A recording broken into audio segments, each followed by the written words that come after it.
walking through the fire and your feet. Opa! Oi! Bom dia! Tudo bem? Tudo kong Manggaward. Aqui é Sister De Leon. And masaya ako dito sa Brazil. Sana masaya kayong lahat dyan. And I wish you all a Merry Christmas! Feliz Natal! Sana happy yung Christmas ng lahat. And also, Feliz Ano Novo! Happy New Year! Woohoo! Grabe ang bilis ng oras. And sana maging safe kayong lahat dyan. And I know na ang ating Ama sa Langit at si Yesu Cristo ay mahal na mahal kayo so much. And ako rin, mahal ko kayong lahat. Amamos po safe! Ciao! With me and I will. Hello, Tungkong Manggaward. Kumusta na po yung mga youth dyan at yung mga YSA na kaibigan ko po dyan? Ayun po, na masaya pa ako dito sa mission at nag-enjoy po ako. At mas nakikilala ko po siya at si Jesus Christ at si Heavenly Father kung sino po siya para sa akin.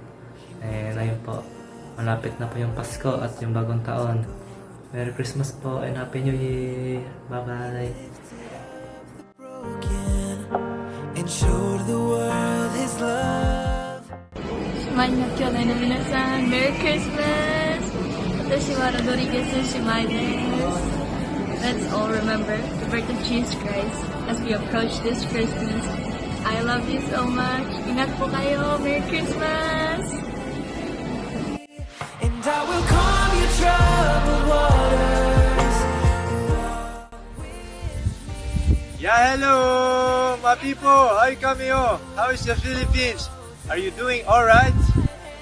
Hey, this is Elio Kabuday, and I'm still enjoying Liberia. Pawe, too sweet, oh. The nose spot in there.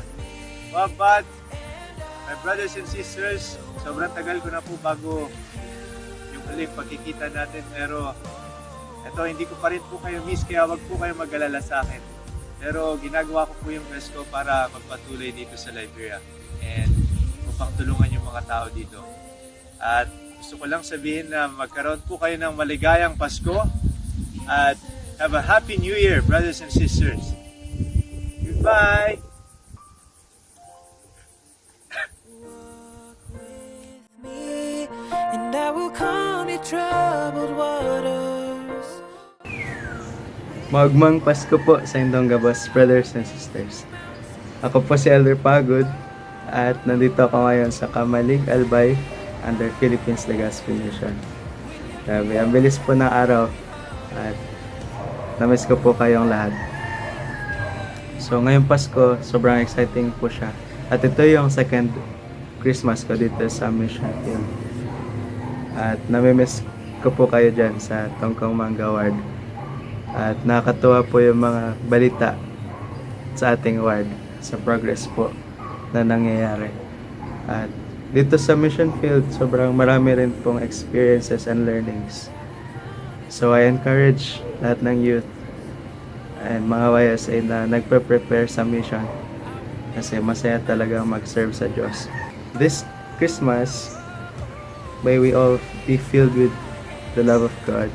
In-invite ko po kayo na think of ways kung ano yung bagay na pwede natin mabigay sa Diyos. Kasi alam natin na nagbigay siya ng greatest gift sa lahat, which is si Jesus Christ. Sa atin, ano kaya yung pwede natin maibigay sa Kanya? Alam ko po na mahal tayo ng Diyos at mahal ko po kayo. Gusto ko po itong i-share sa pangalan ni Jesu Cristo, ating tagapagligtas. Amen.